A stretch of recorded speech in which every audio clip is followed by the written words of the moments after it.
Mark సువార్త 1వ అధ్యాయము 35 నుంచి 39 దాకా దేవుని వాక్యాన్ని ఈరోజు మనం ధ్యానం చేద్దామండి.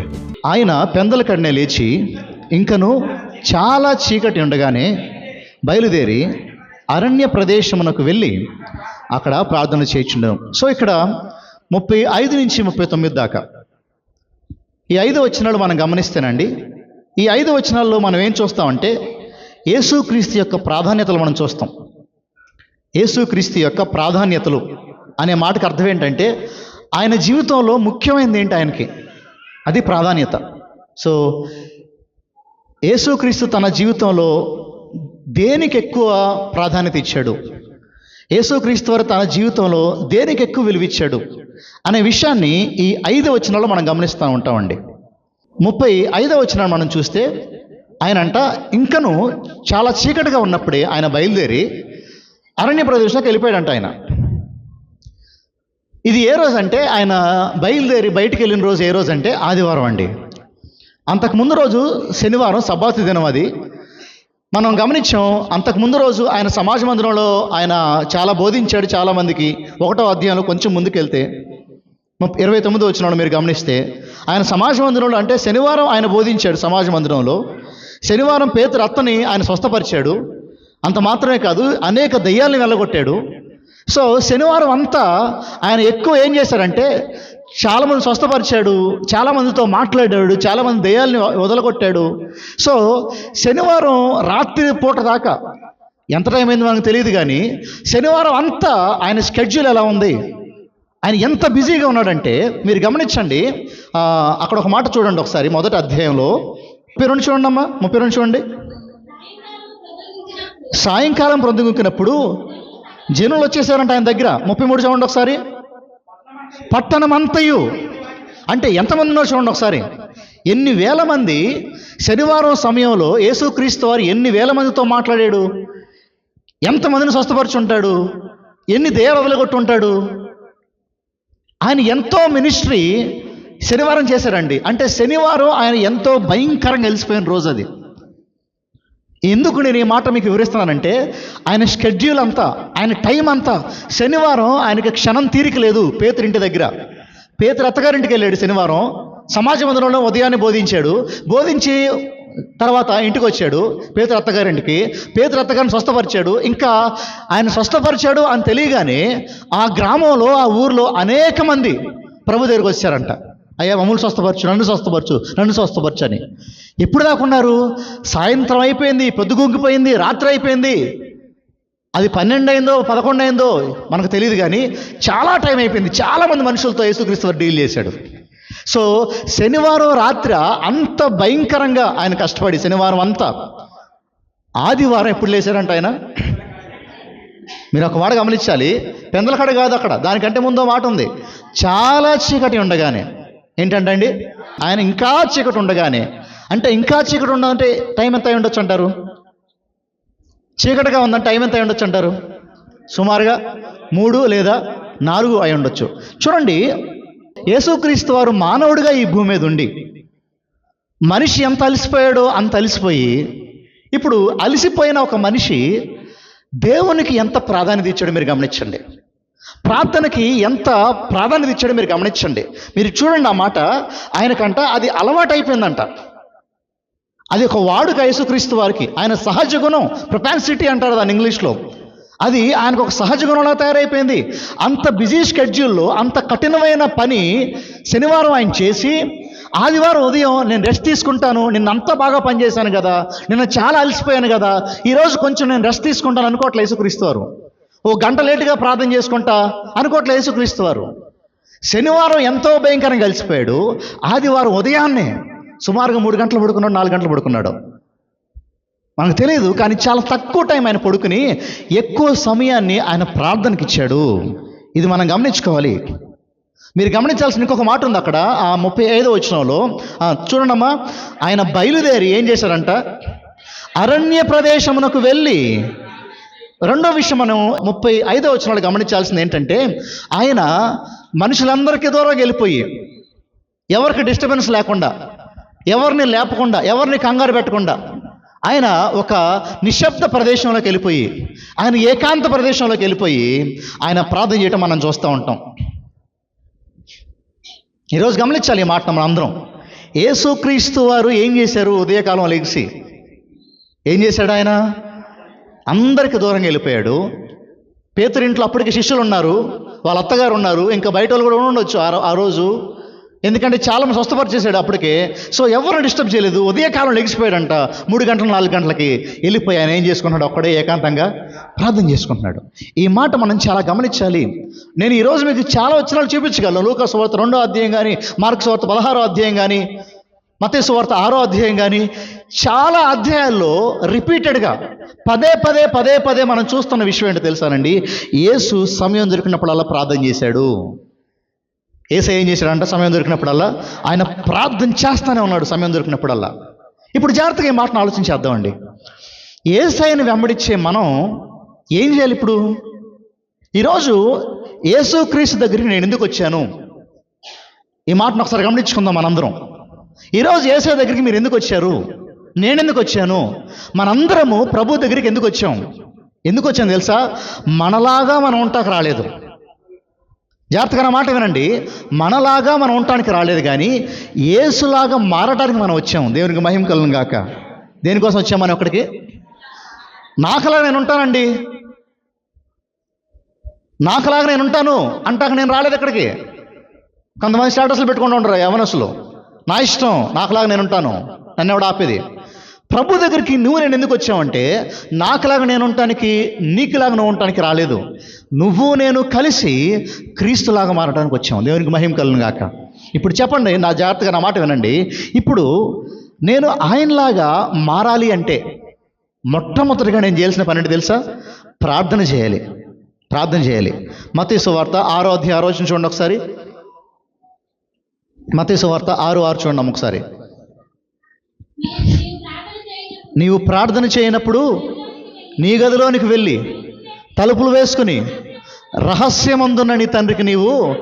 చూసారా? ఇప్పుడు యేసుక్రీస్తు వారు ఏం చెప్పారంట? ప్రార్థన ఎలా చేయమని చెప్పాడండి ఆయన? రహస్యంగా వెళ్ళి. ఎవరికి అంటే ఇక్కడ 2 రకాల ప్రార్థనలు ఉన్నాయి. రహస్య ప్రార్థన ఒకటి ఉంది, అందరిలో చేసే ప్రార్థన ఒకటి ఉంది. మీరు గమనించారా? ఎన్ని ప్రార్థనలు ఉన్నాయండి? రహస్య ప్రార్థన ఒకటి ఉంది, తర్వాత బహిరంగ అందరిలో చేసే ప్రార్థన. ఇప్పుడు నేను ఇక్కడ ప్రార్థన చేస్తాను మీ అందరి మధ్యలో, ఇది బహిరంగ ప్రార్థన. శనివారం వచ్చి శుక్రవారం వచ్చి ప్రార్థన చేసుకుంటున్నాం, బహిరంగ ప్రార్థన అది. సో యేసుక్రీస్తు వారు బహిరంగ ప్రార్థన కంటే ముందు ఏం చేయమని చెప్పాడో తెలుసా? రహస్య ప్రార్థన చేయమని చెప్పాడు. ఆయన కూడా చేసిన విషయం ఏంటో తెలుసా? ఆయన కూడా రహస్య ప్రార్థన చేశాడు. ఆయన రహస్య ప్రార్థన ఆయన చేశాడు. మీరు గమనించాల్సిన మాట చాలా ఉంది ఇక్కడ. ఆ 35వ వచనంలో చాలా లోతుందండి, చాలా సారం ఉంది ఆ వచనంలో. ఎందుకు చాలా సారం ఉంది అంటున్నానంటే, యేసుక్రీస్తు వారిలో పాపం ఉందంటారా ప్రార్థన చేసుకోవడానికి? యేసయ్యలో పాపం ఉందా ప్రార్థన చేయడానికి? పాపం లేదు. మరి పాపం లేనివాడు ఎందుకు ప్రార్థన చేయాలి? అసలు యేసయ్య ఎందుకు ప్రార్థన చేయాలి? ఆలోచించాలి ఈ మాటలు మనం. యేసుక్రీస్తు ఎందుకు ప్రార్థన చేయాలండి? ఎందుకు చేశాడు తెలుసా? తండ్రితో ఆయనకి సన్నిహిత సంబంధం ప్రార్థనలోనే వస్తుంది. తండ్రితో ఆ సంబంధము ప్రార్థనలోనే ఆయన ఏర్పాటు చేసుకోగలడు. ప్రార్థన ఆయనకి ఆనందాన్ని ఇచ్చింది, ప్రార్థన ఆయనకి సంతోషాన్ని ఇచ్చింది, ప్రార్థన ఆయనకి తృప్తినిచ్చింది. ఈరోజు ప్రార్థన మనకేమిస్తుంది? ఈరోజు ప్రార్థన మనకు బోరు కొట్టేస్తుంది. ప్రార్థన మనకు చెయ్యం. యేసయ్యను మనం గమనించాల్సిన అవసరం ఎంతైనా ఉంది. ఎవరు ప్రార్థన చేస్తారు? యేసయ్యను నిజంగా వెంబడించేవాడు ఖచ్చితంగా ప్రార్థన చేస్తాడు, ఖచ్చితంగా ప్రార్థన చేస్తాడు. లూకా సువార్త 9:29 చూడండి ఒకసారి. లూకా సువార్త 9:29 చూద్దాం ఒకసారి. ఆయన ప్రార్థించుచుండగా ఆయన ముఖ రూపము మారెను. ఇక్కడ ఆగండి ఒకసారి. ఏమైందంటండి? మీరు గమనించారు అక్కడ లూకా సువార్త 9:29లో ఆయన ప్రార్థన చేస్తుంటే ఏం జరిగిందంటండి? ఆయన ముఖ రూపం ఏమైపోయిందంట? ఆయన ట్రాన్స్ఫార్మ్ అయిపోయాడు ప్రార్థన చేస్తుంటే. జాగ్రత్తగా మాట వినాలి. ప్రార్థన చేస్తూ చేస్తూ చేస్తూ మనిషి ఏమవుతాడో తెలుసా? రూపాంతరం చెందుతాడు మనిషి. జాగ్రత్తగా నా మాటలు పట్టుకోండి మీరు. ప్రార్థన చేసే మనిషి ఖచ్చితంగా రూపాంతరం చెందుతాడు. ఈ మాటలు మీరు వినండి. మనం ఎక్కువ దేనికి ఎక్స్పోజ్ అయితే మనం అదే చేస్తాం. ఎక్కువ మనం లోకంలో ఉన్నాం అనుకోండి, లోకానుసరమైన ఆలోచనలు, లోకానుసరమైన మాటలు, లోకానుసరమైన పద్ధతులు మనకు వస్తాయి. ఈరోజు మనం ఎందుకు ప్రార్థన చేయలేకపోతున్నాం? ఈరోజు ఎందుకు నెమ్మదిగా మనం లోకంలో మారిపోతున్నాం తెలుసా? లోకం లాగా అయిపోతున్నాం, లోకమే మనం అయిపోయాం ఈరోజు. ఎందుకో తెలిసిన? ప్రార్థన లేక. We are not exposing ourselves to Christ. క్రీస్తుతో మనం ఎక్కువ సంబంధం గడిపితే, క్రీస్తుతో మనం ఎక్కువ టైం గడిపితే, క్రీస్తుతో ఎక్కువ ప్రార్థన చేస్తూ ఉంటుంటే, ఆయన వాక్యంతో ఎక్కువ మనం గడుపుతూ ఉంటుంటే నెమ్మదిగా మనం క్రీస్తులాగా మారుతాం. దేవునికి మహిమ కలుగును గాక. ఈరోజు మనం ఏం చేస్తామంటే క్రీస్తులాగా మారడానికి మనం ఇష్టపడట్లా. ఈరోజు లోకంలో మనం ఎక్కువ ఉండి లోకంలోనే మనం గడిపేసి, ఆ టీవీల్లోనూ, ఆ ఫోనుల్లోనూ, ఆ మాటల్లోనూ, ఆ ఫ్రెండ్స్లోనూ, ఆ సోషల్ మీడియాలోనూ, ఆ మనుషులతోనూ ఎక్కువ టైం మనం లోకంతో గడిపేసి ఈరోజు యేసయ్యలాగా మారటం మనం మర్చిపోయాం. మనందరంలో ఉన్న లోపం అండి ఇది. ఈరోజు మనందరిలో ఉన్న లోపం ఇది. యేసుక్రీస్తు అంట ఆయన ప్రార్థన చేస్తుంటే ఏమైపోయిందంట ఆయనకి? ఆయన ముఖం మారిపోయిందంట, రూపాంతరం చెందారంట యేసుక్రీస్తు వారు. ఈ మాట గమనించుకోవాలి. ఈరోజు మనము ఎంతవరకు యేసుక్రీస్తులాగా మారగలుగుతున్నాం ప్రార్థనలో? ఈరోజు నా జీవితంలో నేను ప్రభువుని నమ్ముకుని 10 సంవత్సరాలు అయిపోయిందండి, 5 సంవత్సరాలు అయిపోయిందండి, 3 నెలలు అయిపోయిందండి, 5 నెలలు అయిపోయిందండి అని లెక్కేసుకుంటున్నాం కదా ప్రభువుని నమ్ముకున్న తర్వాత. ఈరోజు మనం అడగాల్సిన అతి ప్రాముఖ్యమైన ప్రశ్న ఏంటంటే, నేను యేసయ్యని నమ్ముకున్నాగా ఎన్ని విషయాల్లో యేసయ్యలాగా మారాను? ఎన్ని విషయాల్లో ప్రభువులాగా మారాను నేను చెప్పనా? మార్పు ఎక్కడ మొదలవుద్ది క్రైస్తవుడి కంటే? ప్రార్థనలో మొదలవుద్ది. ప్రార్థనలోనే మార్పు మొదలవుద్ది. ప్రార్థన చేయని మనిషి మీరు గమనించండి, వాడు ఎప్పుడు వాగుతానే ఉంటాడు. ప్రార్థన చేసేవాళ్ళు మౌనం వచ్చేస్తుంది. ప్రార్థన చేసేవాళ్ళు పరిశుద్ధత వస్తూ ఉంటుంది. ఈరోజు పరిశుద్ధంగా ఉండాలంటే గుడికి వస్తే పరిశుద్ధంగా ఉండం, వాక్యం వింటే పరిశుద్ధంగా ఉండం, పాటలు పాడితే పరిశుద్ధంగా ఉండం. పరిశుద్ధత ఎక్కడ మొదలవుద్దంటే ఒక మనిషికి మోకాల మీద మొదలవుద్ది. దేవునికి మహిమ కలుగును గాక.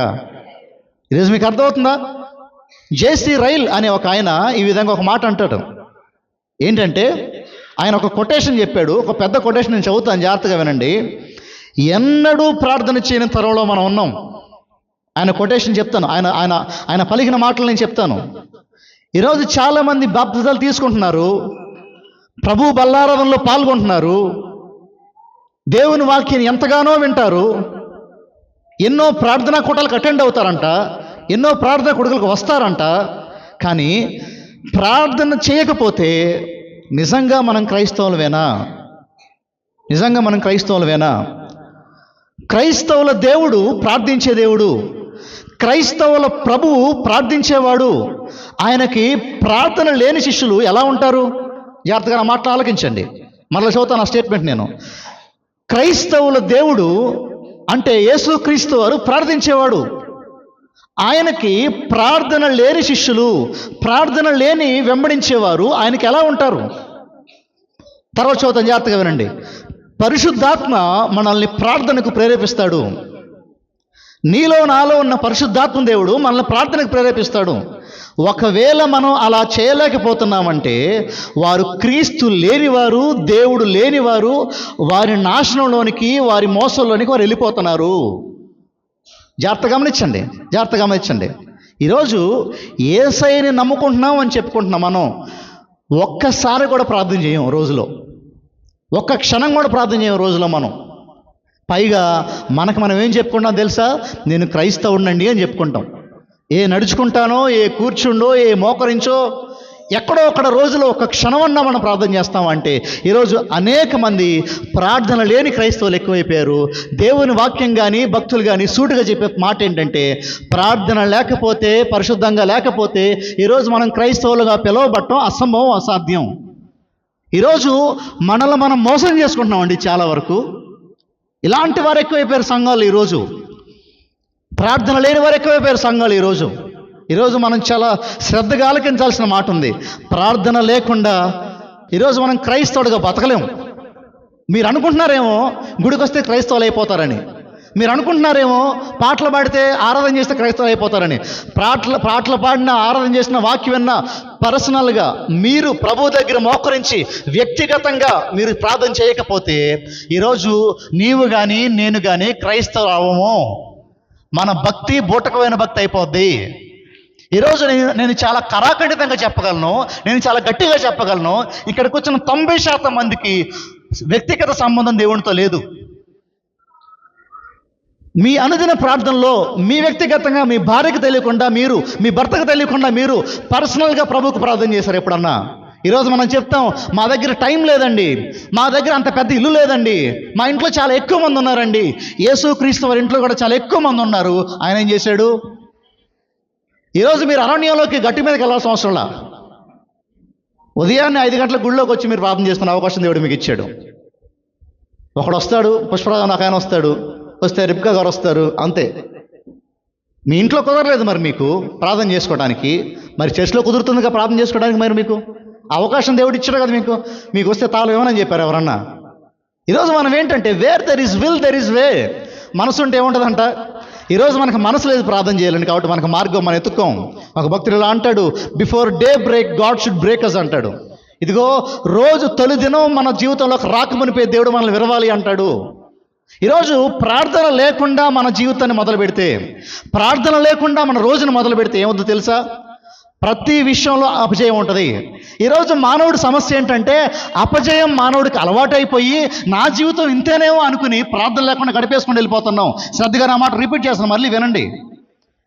ప్రార్థన లేని జీవితాలు మనకి ఎంత అలవాటు అయిపోయినాయి అంటే, ప్రార్థన లేకపోతే మనిషికి అపజయం, ప్రార్థన లేకపోతే మనిషికి జయం లేదు, ప్రార్థన లేకపోతే సంతోషం లేదు, ప్రార్థన లేకపోతే సమాధానం ఉండదు.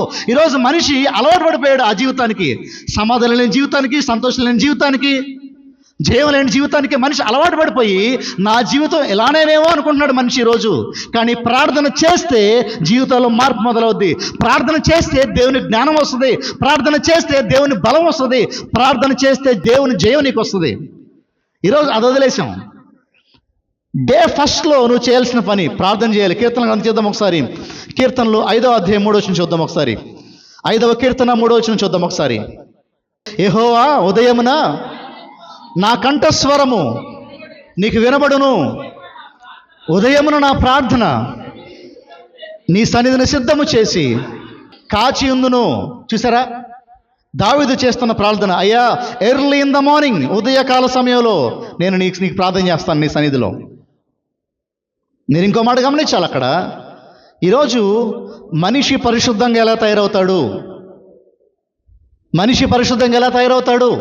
మీటింగ్లకు వెళ్తే కాదు, పలోమన జగబెడలు మీటింగ్కి వెళ్ళిపోతే, పలోమన వసవ మీటింగ్కి వెళ్ళిపోతే పరిశుద్ధంగా తయారవడం మనిషి. పలోమన ఎటు పడితే వెళ్ళిపోతే మనిషి పరిశుద్ధంగా తయారవడు.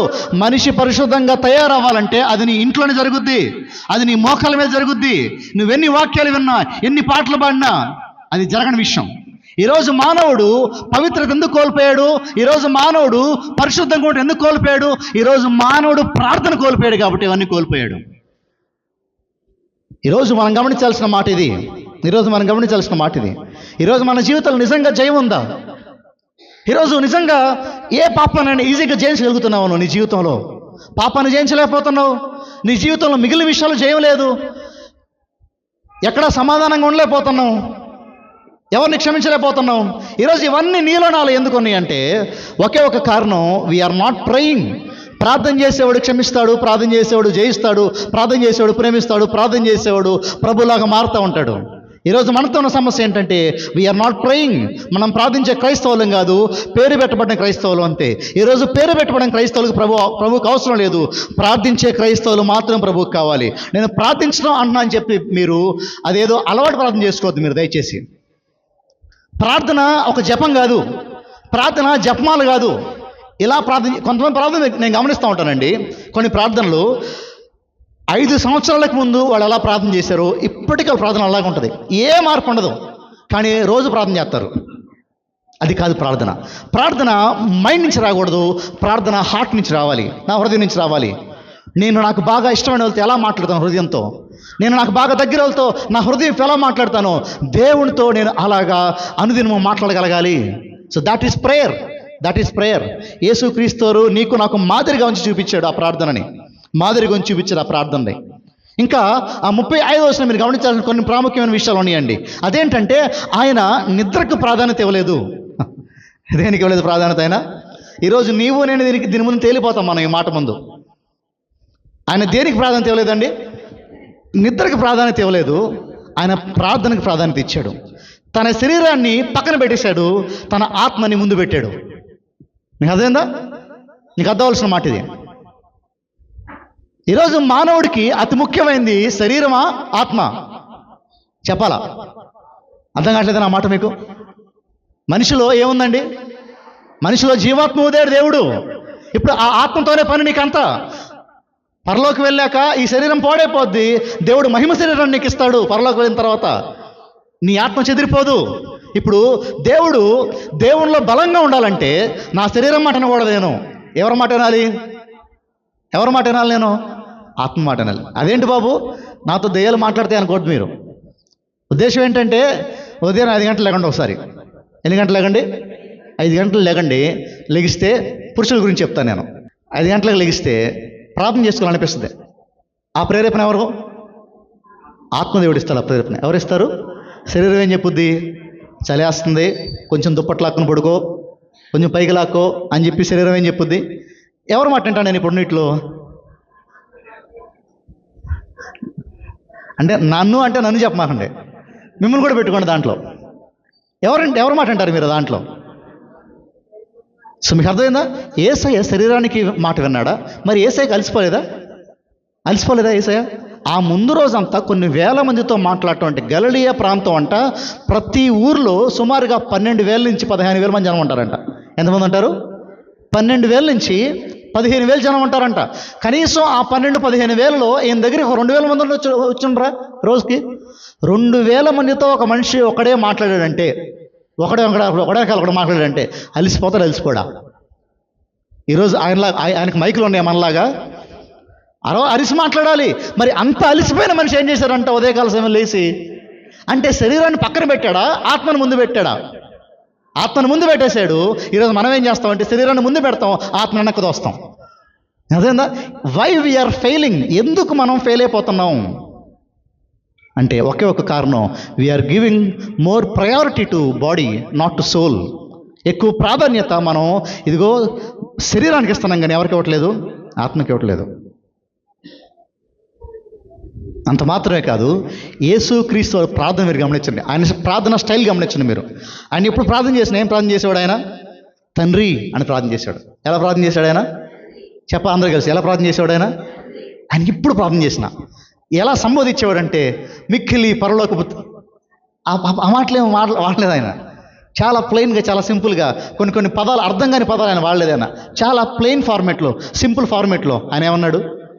తండ్రి. అలా స్టార్ట్ చేశాడు ఆయన ప్రార్థన. ఈరోజు ఆయన ప్రార్థన స్టైల్ మీరు గమనిస్తే ఎక్కడైనా ఆయన మెటీరియల్ థింగ్స్ కోసం ప్రార్థన చేశాడా? మెటీరియల్ థింగ్స్ అంటే ఏంటంటే, అయ్యా నాకు ఆరోగ్యం ఇవ్వు, నాకు డబ్బులు ఇవ్వు, నాకు ఉద్యోగం ఇవ్వు. ఎప్పుడన్నా ఇహలోక సంబంధమైన విషయాల కోసం ప్రార్థన చేశాడా? మీరు ఇంటికి వెళ్ళి చదువుకోండి, 4 సోర్లు చదవండి మీరు ఒకసారి ఇంటికి వెళ్ళాక. మెటీరియలిజం గురించి, మెటీరియలిజం అంటే డబ్బు గురించి కానీ, ఆహారం గురించి కానీ, ఇల్లు గురించి కానీ, నిత్యావసరాల గురించి కానీ ఎక్కడా యేసయ్య ప్రార్థన చేయాల. మరి ఏం చేశాడు ప్రార్థన యేసయ్య? ఏం ప్రార్థన చేశాడు యేసుక్రీస్తు వారు? డబ్బు కోసం చేయాలా? ఆహారం కోసం చేయట్లా? ఇల్లు కోసం చేయాలా? వెండి కోసం చేయాలా? ఉద్యోగం కోసం చేయాలా? మరేం చేశాడు ప్రార్థన యేసుక్రీస్తు వారు? ఆయన ఏం ప్రార్థన చేసినా ఆధ్యాత్మికంగా జనులు బలపడాలని, ఆయన ఆధ్యాత్మికంగా బలపడాలని, ఆధ్యాత్మికంగా ప్రార్థన చేయడం నేర్చుకోవాలి. ఈరోజు మన ప్రార్థనలు ఎలా ఉంటాయంటే, నోరు తెరిచి ప్రార్థన అనగానే నాకు అది ఇవ్వు, నాకు ఇది ఇవ్వు, నాకు అది చేయి, నాకు ఇది చేయి. యేసయ్య అన్నాడు, మొదట నా రాజ్యమును, నా నీతిని మీరు వెతకండి, తర్వాత మీకు ఏం కావాలో అవన్నీ నేను మీకు. ఏం కావాలి మనిషికి? కప్పడానికి బట్ట కావాలి, ఉండటానికి ఇల్లు కావాలి, చేయడానికి ఉద్యోగం కావాలి, బ్యాంకులో కొంచెం డబ్బులు కావాలి. మనిషికి కావాల్సిన ప్రతి ఒక్క అవసరాన్ని దేవుడు ఇస్తా అని చెప్పాడు. కానీ మొట్టమొదటి ఏం చేయాలంటే మనం ఆయన నీతిని మనం ఏం చేస్తాం చెప్పనా? నాకు అయ్యవు, తర్వాత వీడి వెనకాల చూస్తా, నాకు ఫస్ట్ నాకు అయ్యని ఇచ్చేయి, తర్వాత వీడి సంగతి చూస్తా అంటాం మనం. అర్థమైందో తేడా ఎక్కడుందో? తేడా ఎక్కడొచ్చిందంటే మనమేమంటామంటే యేసయ్య చెప్పిందని ఫ్లిప్ చేస్తాం. అయ్యా నాకు ముందు ఉద్యోగం నేను చేసి చూపిస్తాను నేనేంటో, అయ్యా నాకు ముందు డబ్బులు ఇచ్చే తర్వాత నేను చేసి చూపిస్తాను నేనేంటో. కాదు, యేసుక్రీస్తు అన్నాడు, బాబు నీకు ఏం లేనప్పుడే, నీ జీవితంలో నువ్వు అన్నీ కోల్పోయినప్పుడు నువ్వేం చేయగలవు ప్రభు కోసం అది చేసి చూపించు. ఏం చేయగలవు? ఆయన నీతిని, ఆయన రాజ్యాన్ని వెతకగలవు. ఈరోజు మనమేమంటామంటే ఉద్యోగం వచ్చాక, డబ్బులు వచ్చాక, ఇల్లు కట్టాక, పెళ్ళయ్యాక, పిల్లలు పుట్టాక, కాదు ఇప్పుడు ఏం చేయగలవు? రేపు నీది కాదు, రేపు దినం నీది కాదు, రేపు దినం నాది కాదు. ఈ టైంలో ఈరోజు నువ్వు ప్రభు కోసం ఏం చేయగలవు? శ్రద్ధగా దేవుని వాక్యం ఆలకిద్దామండి. శ్రద్ధగా దేవుని వాక్యం ఆలోచిద్దాం. యేసుక్రీస్తు ప్రార్థన ఎలా ఉంది? ఈరోజు మన ప్రార్థనలు ఎలా ఉన్నాయి? ఆయన గెత్సేమనే తోటలో ప్రార్థన చేశాడు, అయ్యా ఈ కప్, ఈ గిన్నె నా నుండి తొలగించు, అయినా నా చిత్తం కాదు నీ చిత్తమే. That's the prayer he pride. ఆ ప్రార్థన ఆయన చేశాడు. ఏమన్నాడంట? ఆయన ప్రార్థన ఏంటి? నా చిత్తం కాదు. చెప్పగలవు ఈ మాట ప్రార్థనలో? This is the kind of prayer he pride అండి. యేసుక్రీస్తు ఎలాంటి ప్రార్థన చేశారంటే, నాకు అది వయ్యా, నేను ప్రభువుని సాక్ష్యం చెప్తా, నేను యేసుక్రీస్తును సాక్ష్యం చెప్తా, నేను పులిపిప్పుడు నిలబడి చెప్తున్నా ఈ మాట. నేను మెటీరియల్ థింగ్స్ కోసం ప్రార్థన చేయక ఎన్నో సంవత్సరాలు అయిపోయిందండి. నేను డబ్బుల కోసం ప్రార్థన చేయక, నాకు ఆరోగ్యం కోసం ప్రార్థన చేయక, ఇహలోక విషయాల కోసం ప్రార్థన చేయక, నాకు గుర్తుకోలేదు ఎప్పుడు ప్రార్థన చేశాను. నా ప్రార్థనలో నేను గర్వం కోసం అహం కోసం చెప్పట్లేదు. నా ప్రార్థనలో ఎప్పుడు ఆధ్యాత్మిక విషయాల కోసం ముందు పెట్టుకుంటాను, కానీ శరీర విషయాలు ఎప్పుడు ముందు పెట్టుకోను. నేను ప్రార్థన చేసుకున్నాను అంటే అది మా అమ్మ ఆరోగ్యం కోసం, మా నాన్న ఆరోగ్యం కోసమే నేను ప్రార్థన చేసింది. నా కోసం నేను ఎప్పుడు నా కోసం ప్రార్థన చేసుకోవాలి. అంటే నా కోసం అంటే నన్ను ముఖ్యం కాదని కదా నా ఉద్దేశం. నేను ముఖ్యమే, కాకపోతే నాకు అన్నిటికంటే ముఖ్యం ఏంటంటే నా ఆత్మ ప్రభువులు ఎదగాలి, నేను ప్రభువులో బలపడాలి. So this is the main prayer. ఇది నా ముఖ్య ప్రార్థన. ఈరోజు మన ప్రార్థన ఎలాగైపోయిందంటే, నాకు డబ్బులు ఇవ్వు, నాకు ఉద్యోగం ఇవ్వు, నాకు పిల్లలు ఇవ్వు, నాకు పెళ్లి చేయి, నాకు వచ్చాయి. ఇది కాదు క్రైస్తవుడు ప్రార్థన. దీనికంటే ముఖ్యమైన ఇంకొకటి ఉంది, అయ్యా నీ చిత్తం నా జీవితం జరిగించు, దేవునికి మహిమ కలుగును గాక. అర్థమవుతుందా? మన కోరిక ఏమై ఉండాలి? యేసులాగా ఉండాలని, యేసులాగా మారాలని. ఈరోజు జాగ్రత్తగా అర్థం చేసుకుందాం అండి ఈ మాటని. మన దేవుడు సర్వసమృద్ధి కలిగిన దేవుడు. ఆయన ఎవరైనా చెప్పాలి, అందరూ కలిసి చెప్పాలి. ఆయన ఎలాంటి దేవుడు అంట? He's almighty God. సమృద్ధి అంటే ఏముంది? ఆయనలో సంతోషం ఉంది, ఆయనలో ఆనందం ఉంది, ఆయన దగ్గర డబ్బులు ఉన్నాయి, ఆయన దగ్గర ఆరోగ్యం ఉంది. ఆయన దగ్గర లేదంటే లేదు ఈ లోకంలో, అన్ని ప్రభు దగ్గర ఉన్నాయి. మరి అలాంటి వాడికి మనం పిల్లలం కదా. ఆలోచించారు ఈ మాటని. సమృద్ధి కలిగిన దేవుడు, నేను కొడుకుని కూతురుని కదా, మరి నాకు అది ఇవ్వడు. ఆయన ఇస్తాడు ఖచ్చితంగా. ఎప్పుడు ఇస్తాడు? ఆయన చెప్పిన పని నేను చేస్తే నాకు ఇస్తాడు. ఆయన ఏం చెప్పాడు నాకు? మొట్టమొదటిగా నా రాజ్యాన్ని. సో మొట్టమొదటిగా క్రైస్తవుడు చేయవలసిన పని ఏంటంటే ఇది చేయాల్సిందే. తర్వాత చూద్దాం, 36 చూద్దాం ఒకసారి. 36 సీమోనును అతనితో కూడా ఉన్నవారును ఆయనను వెతుకుచూ వెళ్ళి ఆయనను కనుగొని, అందరూ నిన్ను వెతుకుచున్నారు అని ఆయనతో చెప్పగా. చాలు చూడండి ఇక్కడ. ఇప్పుడు ఏం జరిగిందంటే, అక్కడ యేసయ్య ఎక్కడికి వెళ్ళిపోయాడు? అరణ్యంలోకి వెళ్ళిపోయి ఏం చేసుకుంటున్నాడు? ఆయన ప్రార్థన చేసుకుంటున్నాడు. ఇప్పుడు ఉదయాన్నే వచ్చారండి జనాలందరూ అక్కడికి సీమోని ఇంటికి. లూకా సువార్త 4వ అధ్యాయంలో కనిపిస్తుంది ఈ మాట మీకు. ఉదయాన్నేనంట, ఇంకా తెల్లారక ముందే యేసయ్య ఎక్కడో ప్రార్థన చేసుకుంటున్నాడు అంటే, అందరికీ చెప్పండి, వెళ్ళిపోయాడు. ప్రార్థన చేసుకుంటుంటే చాలామంది వచ్చారంట. ఇంకా పేతురుకి కంగారు వచ్చేసింది. ఇంతమంది వచ్చారు యేసయ్య కోసం, ఇంతమంది వచ్చారు ఆయన కోసం, ఈయన ఎక్కడికి వెళ్ళిపోయాడు? చెప్పలేదు ఎవరికైనా. చెప్పేళ్ళాడు వెళ్ళేటప్పుడు? పేతురు నేను ప్రార్థన చేసుకోగలదని చెప్పేళ్ళాడా? ఒక్కడు వెళ్ళిపోయాడు, ప్రార్థన చేసుకుంటున్నాడు, కనిపించట్లే యేసయ్య. చూసారు అక్కడ ఏమైందో? అక్కడ 36 ఆయన వెతుకుచూ వెళ్ళిరి అనే మాటకు అర్థం అక్కడ ఏముంటుంది తెలుసా? దే హంట్ హిమ్ డౌన్ ఉంటుంది ఇంగ్లీష్లో. వారంట ఒక పోలీసు దొంగను ఎదురెత్తికారంట యేసయ్యని. ఒక పోలీసు దొంగను అలా వెతుకుతాడు, అలా వెతికారంట యేసుక్రీస్తు వారిని వారందరూ. సో వెతికి కనిపెట్టారు యేసుక్రీస్తు వారిని. ఎక్కడో ఒక కొండ ప్రాంతాల్లో కనిపెట్టారు. కనిపెట్టిన తర్వాత ఏం జరిగిందంటండి? అందరూ నిన్ను వెతుకుచున్నారు ఆయనతో చెప్పగా. ఇప్పుడు ఏం జరిగిందంటండి? అందరూ ఎవరిని వెతికారంట? మళ్ళీ వచ్చేసారు ఊరోళ్ళందరూ కొత్త రోగాలతో, కొత్త జబ్బులతో. ఈయనేమో లేడు ఇక్కడ. పేషెంట్లు ఎక్కువైపోయారు ఇంట్లో, బయట. డాక్టర్ గారేమో ఇంట్లో లేడు. ఎక్కడికి వెళ్ళిపోయాడైనా? ప్రార్థన చేసుకోవడానికి ఎవరికి చెప్పకుండా దూరం వెళ్ళిపోయాడంట. మీరు గమనించండి.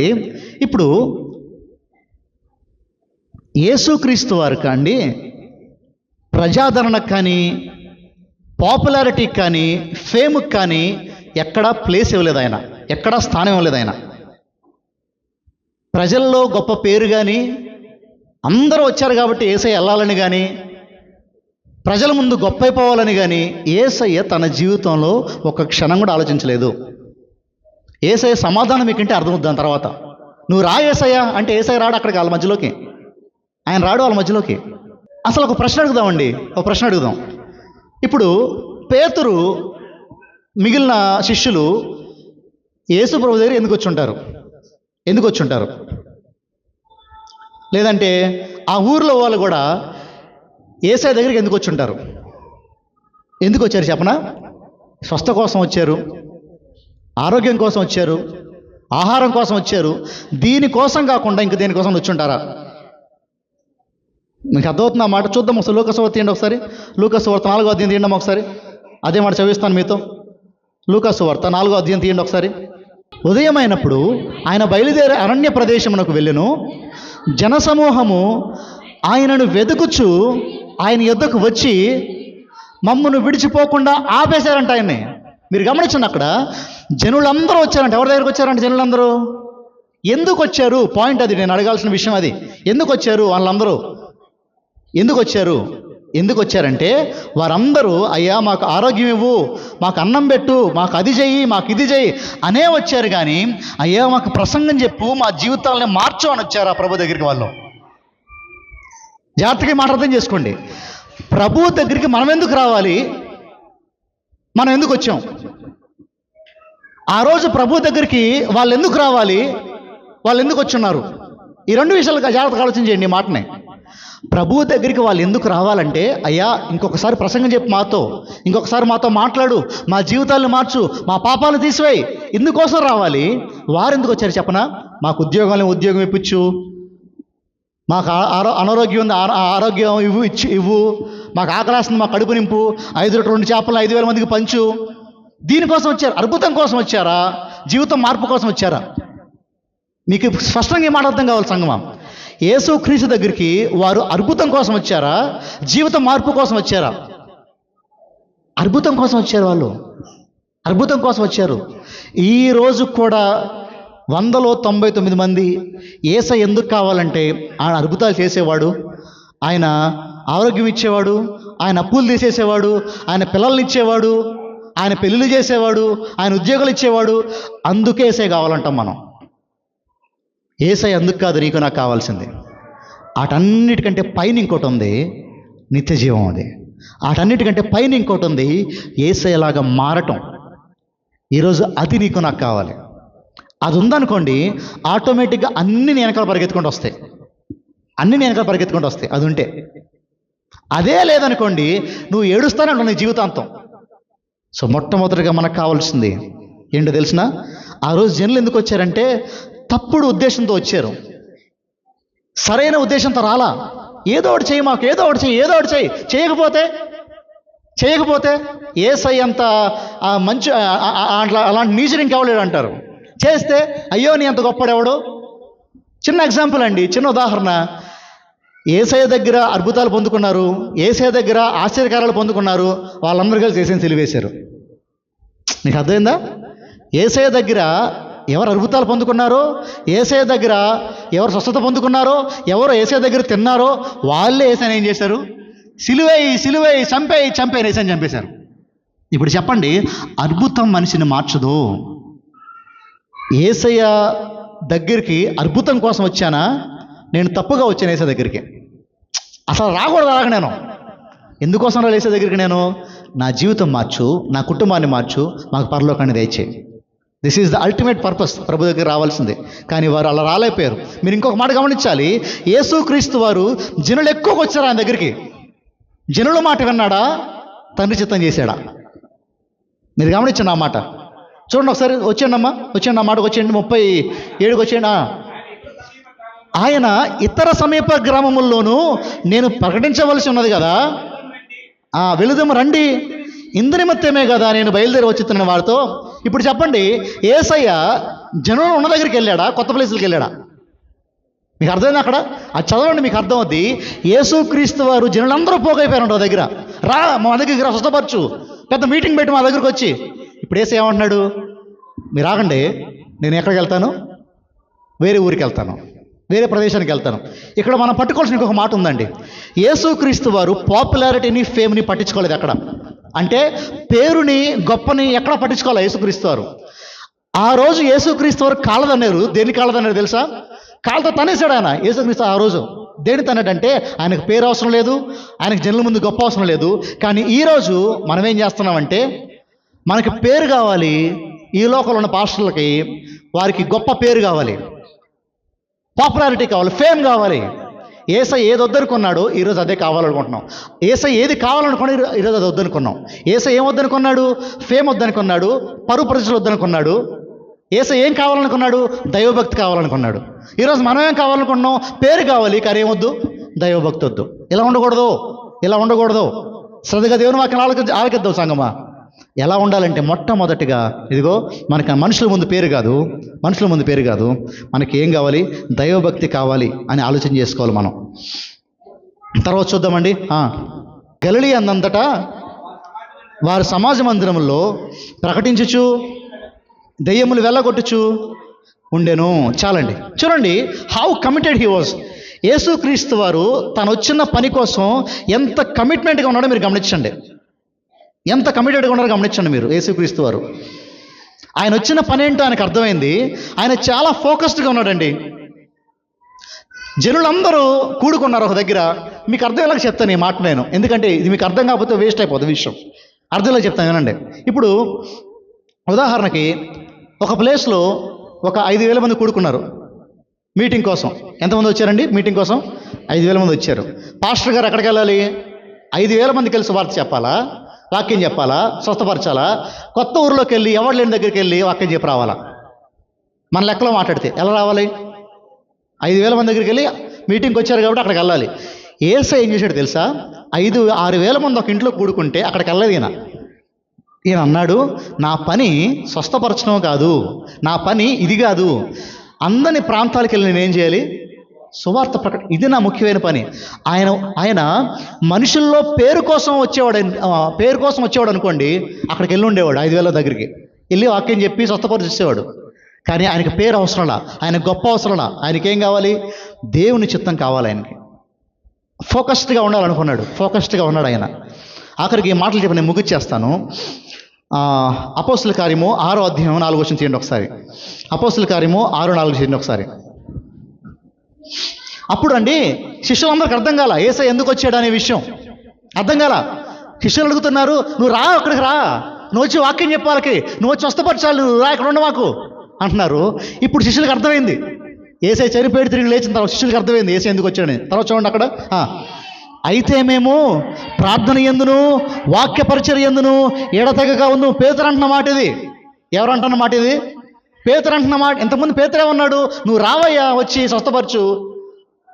ప్రార్థనలో డిస్టర్బ్ చేశాడు యేసుక్రీస్తు వారిని. పేతురు వెళ్ళిపోయి ప్రార్థన చేసుకునేవాడిని. ఇప్పుడు పేతురు ఎలా అయిపోయాడంట? ఇప్పుడు పేతురు అంటున్నాడు, నా మొట్టమొదటి పని ఏంటంటే ప్రార్థన మరియు వాక్యం. జాగ్రత్తగా మాటలు పట్టుకోవాలి మీరు. అంతకుముందు పేతురు ప్రార్థన చేసేవాడి దగ్గరికి వెళ్ళిపోయి ప్రార్థన ఆపిచ్చేసేసి డిస్టర్బ్ చేసేసి నువ్వు రావయ్యా అన్నాడు యేసుక్రీస్తు వారిని. ఇప్పుడు పేతురు ఎంత మారిపోయాడంటే, ఇప్పుడు పేతురు అంటున్నాడు, నేను చేయాల్సిన మొట్టమొదటి పని ఏంటంటే ప్రార్థన మరియు వాక్యం. అర్థమవుతుందా నా మాటలు మీకు? ఈరోజు క్రైస్తవుడు మొట్టమొదటి మార్పు ఎక్కడ మొదలవుద్దంటే, క్రైస్తవుడిగా మొట్టమొదటి తొలి అడుగు ఎక్కడ మొదలవుద్దంటే మన మోకాళ్ళ పర్సనల్ ప్రార్థనలో మొదలవుద్దండి. అది లేదా ఇంకెక్కడా మొదలవదు. రెండో విషయం ఏంటంటే యేసుక్రీస్తు వారు ఫోకస్డ్గా ఉన్నారు. ఫోకస్ అంటే ఏం చెప్తామండి? ఆయన గురి యొద్దకే పరిగెడుతున్నాడు. ఆయన ఏం చేస్తున్నాడు? ఆయన గురి ఏంటో తెలుసు. ఆయన గురి ఏంటో తెలుసు. ఇప్పుడు ప్రశ్న ఏంటంటే, నీ గురి నీకు తెలుసా? నీ గురి నీకు తెలుసా? ఒక పాస్టర్ గారు ఇలా రాశారండి, నాకు చాలా నచ్చింది ఆ మాట. అదేంటంటే, ఒక కుటుంబం ఉందంట, ఒక ఫ్యామిలీ ఉంది, మంచి ఉద్యోగం ఉంది భార్యాభర్తలకి, బాగా డబ్బులు సంపాదించేసుకున్న తర్వాత 40 సంవత్సరాలు రిటైర్ అయిపోయారంట. 40 సంవత్సరాల లోపు ఎన్ని డబ్బులు కావాలో అన్ని సంపాదించేసుకున్నారు.